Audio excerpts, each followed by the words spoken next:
Hi all, ഞാൻ നിങ്ങളുടെ സ്വന്തം അജൽ മാഷാണ്.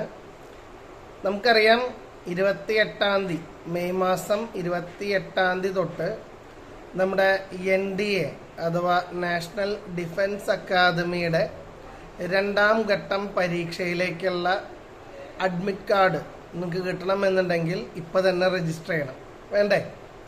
അപ്പോൾ അതിനായിട്ട് നമുക്ക് ഡേറ്റുകൾ വളരെ പരിമിതമാണ്.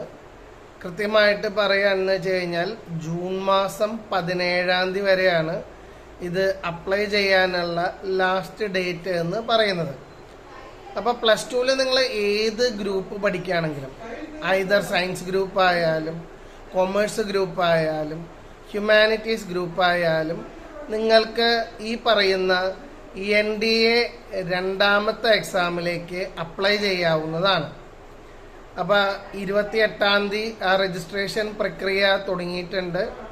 നമുക്കത് ജൂൺ 17 വരെയാണ് ലാസ്റ്റ് ഡേറ്റ് ആയിട്ട് വരുന്നത്. പെൺകുട്ടികൾക്കാണെന്ന് വെച്ച് കഴിഞ്ഞാൽ നേരത്തെ ഞാൻ പറഞ്ഞ പോലെ തന്നെ നമുക്ക് സൗജന്യമാണ്. ആൺകുട്ടികൾക്കാണെന്ന് വെച്ച് കഴിഞ്ഞാൽ 100 രൂപയാണ് ഇതിൻ്റെ അപ്ലിക്കേഷൻ ഫീസായിട്ട് വരുന്നത്. കൂടുതൽ ഡീറ്റെയിൽസ് എന്ന് വെച്ച് കഴിഞ്ഞാൽ നമുക്ക് ഇതിൻ്റെ അഡ്മിറ്റ് കാർഡാണ്.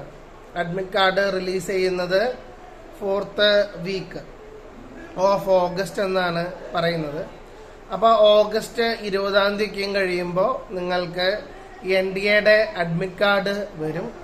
അതേപോലെ എക്സാം നമുക്ക് എല്ലാവർക്കും അറിയാം, സെപ്റ്റംബർ 14 NDAയുടെ 2ാമത്തെ എക്സാം വരുന്നത്. അപ്പോൾ തീർച്ചയായിട്ടും ഇത്തരത്തിലുള്ള ഒരു കോമ്പറ്റേറ്റീവ് അല്ലെങ്കിൽ മത്സര പരീക്ഷകൾ നല്ല രീതിയിൽ പ്രിപ്പയർ ചെയ്യാനും പഠിക്കാനുമായിട്ട് നമ്മൾ എല്ലാവരും ശ്രദ്ധിക്കുക. തീർച്ചയായിട്ടും പ്ലസ് 2 കഴിഞ്ഞിരിക്കുന്ന നമ്മുടെ മക്കൾക്ക് ഇതൊരു നല്ലൊരു ഓപ്പർച്യൂണിറ്റിയാണ്. തീർച്ചയായിട്ടും ഒരു കമ്മീഷൻഡ് ഓഫീസർ പദവിയിലേക്കൊക്കെ ഉയർന്നു വരാം എന്ന് പറയുന്നത് തന്നെ വലിയൊരു അച്ചീവ്മെൻ്റ് ആണ്. അപ്പോൾ അതിന് വേണ്ടിയിട്ട് നിങ്ങൾ കൃത്യമായിട്ട് പഠിക്കാനായിട്ട് നോക്കുക.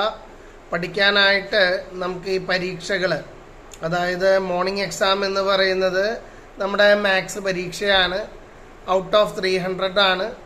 അപ്പോൾ അത് നല്ല രീതിയിൽ ക്ലിയർ ചെയ്യണം. 4-1 മാർക്ക്, അതായത് 75 മാർക്കൊക്കെ കയറി കഴിഞ്ഞാലാണ് നിങ്ങളുടെ 2ാമത്തെ പരീക്ഷ, അതായത് GAT ആ സ്കോറൊക്കെ വാലിഡേറ്റ് ചെയ്യാമെന്ന് പറയപ്പെടുന്നത്.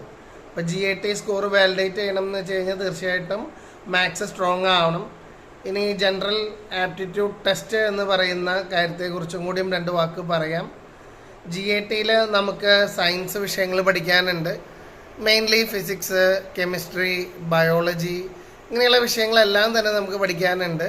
ഇതിന് പുറമേ തന്നെ നമുക്ക് സോഷ്യൽ പഠിക്കാനുണ്ട്, ഇംഗ്ലീഷ് പഠിക്കാനുണ്ട്, പിന്നെ നമുക്ക് GK. ഇതെല്ലാം തന്നെ സ്ട്രോങ് ആയി കഴിഞ്ഞാൽ മാത്രമാണ് നല്ല രീതിയിൽ നിങ്ങൾക്ക് നല്ല ഒരു റിസൾട്ട് നിങ്ങൾക്ക് ഉണ്ടാവാനായിട്ട് പറ്റുള്ളൂ. അപ്പോൾ തീർച്ചയായിട്ടും നല്ല രീതിയിൽ പ്രിപ്പയർ ചെയ്യുക. മക്കൾക്ക് എല്ലാവർക്കും ഞാൻ ഇതിന് വേണ്ടിയിട്ടുള്ള ഒരു ഓൾ ദ വെരി ബെസ്റ്റ് ഞാൻ പറയുകയാണ്. തീർച്ചയായിട്ടും നല്ല രീതിയിൽ നിങ്ങൾ എക്സാമിന് പ്രിപ്പയർ ചെയ്യുമെന്ന് ഞാൻ വിശ്വസിക്കുന്നു. Okay, then stay tune for more updates. Thank you all.